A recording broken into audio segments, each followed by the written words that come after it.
అందరికీ నమస్కారం. ఇది పుష్కర్ అనేటువంటి బ్రహ్మగారు సృష్టించినటువంటి పెద్ద సరస్సు.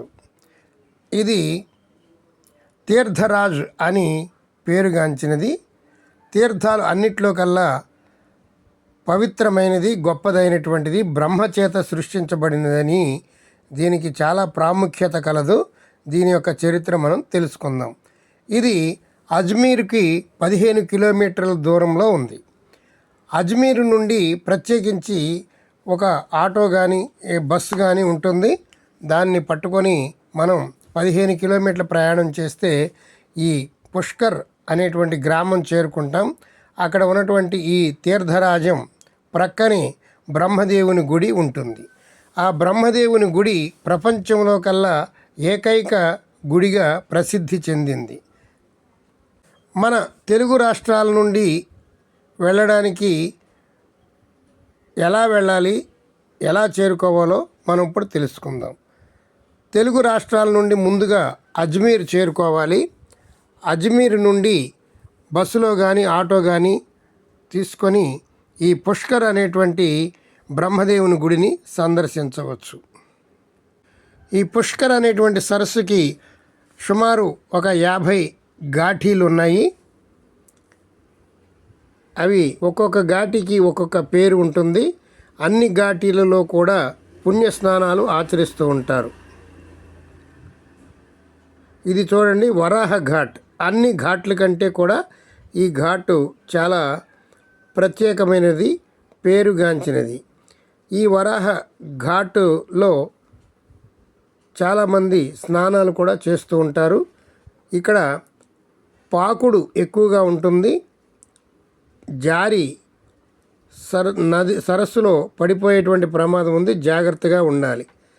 అక్కడి నుంచి కొంచెం ముందుకు వెళుతూ ఉంటే ఇటు ఇరువైపులా షాపులు ఉంటాయి.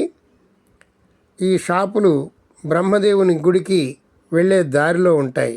ఇవి చూడండి, గ్రామ్ఫోన్ రికార్డులు. ఇదివరకు పూర్వకాలం ఈ రికార్డులని పాటలన్నీ వినడానికి ఉపయోగించేవారు. ఇప్పుడు కనుమరుగయ్యాయి, కానీ ఇక్కడ అవి అమ్ముతూ ఉన్నారు. ఈ పుష్కర్ బ్రహ్మదేవుని గుడికి వెళ్ళేటువంటి దారిలో చాలా రకాల షాపులు ఉన్నాయి. ఇవన్నీ చూసుకుంటూ మనం బ్రహ్మదేవుని గుడి చేరుకోవచ్చు. ప్రపంచంలోనే ఏకైక బ్రహ్మదేవుని గుడి ఇదే అని మనం చెప్పుకున్నాం కదా. ఈ పుష్కర్ అనేటువంటి గ్రామాన్ని, ఈ బ్రహ్మదేవుని గుడిని సందర్శించినట్లయితే లోకంలో ఉన్నటువంటి తీర్థాలు అన్నీ కూడా తిరిగినటువంటి ఫలితం వస్తుంది. ఈ పుష్కర్ గురించి రామాయణ కాలం, భారత కాలం, అలా పూర్వకాలం నుండి కూడా ఇక్కడ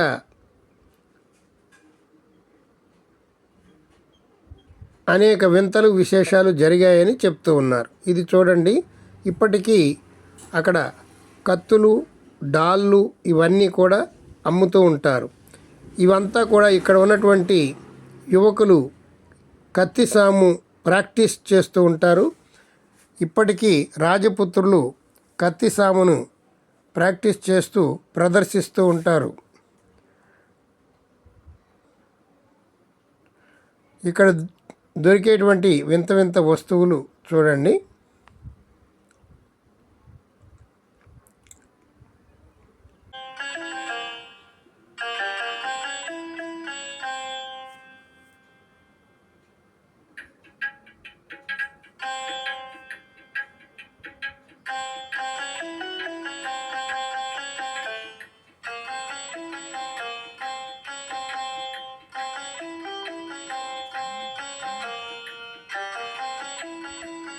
జీవితంలో ఒక్కసారైనా ఈ పుష్కర్ని సందర్శించాలని మన పెద్దలు చెప్తూ ఉంటారు.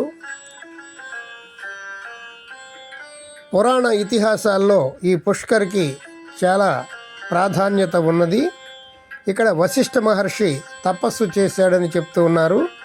అలాగే పాండవులందరూ కూడా ఇక్కడికి వచ్చి ఈ పుష్కరిణిలో స్నానం ఆచరించి బ్రహ్మదేవుని దర్శించుకొని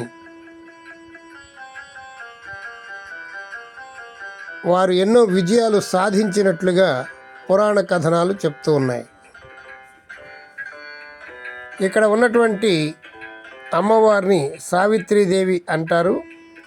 సరస్వతీదేవికి ఆ పేరు ఉండడం విశేషం.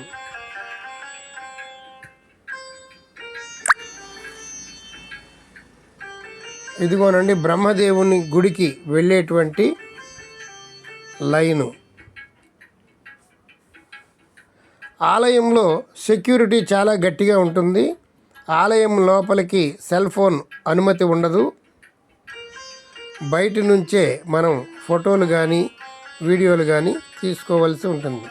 అదిగోనండి మనకి దూరంగా కనపడేటువంటిది అదే బ్రహ్మ మందిరం.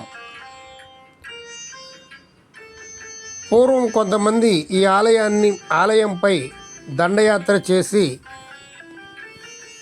చాలా ధ్వంసం చేయడం జరిగింది.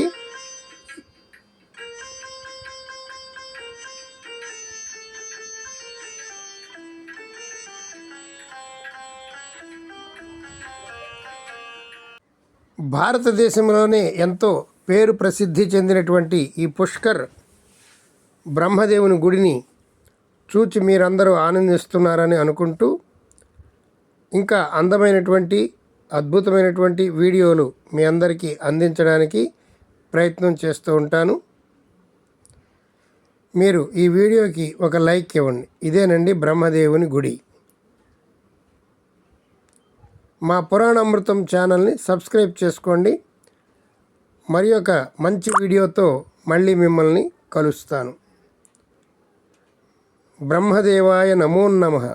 బ్రహ్మదేవాయ నమో నమః. బ్రహ్మదేవాయ నమో నమః.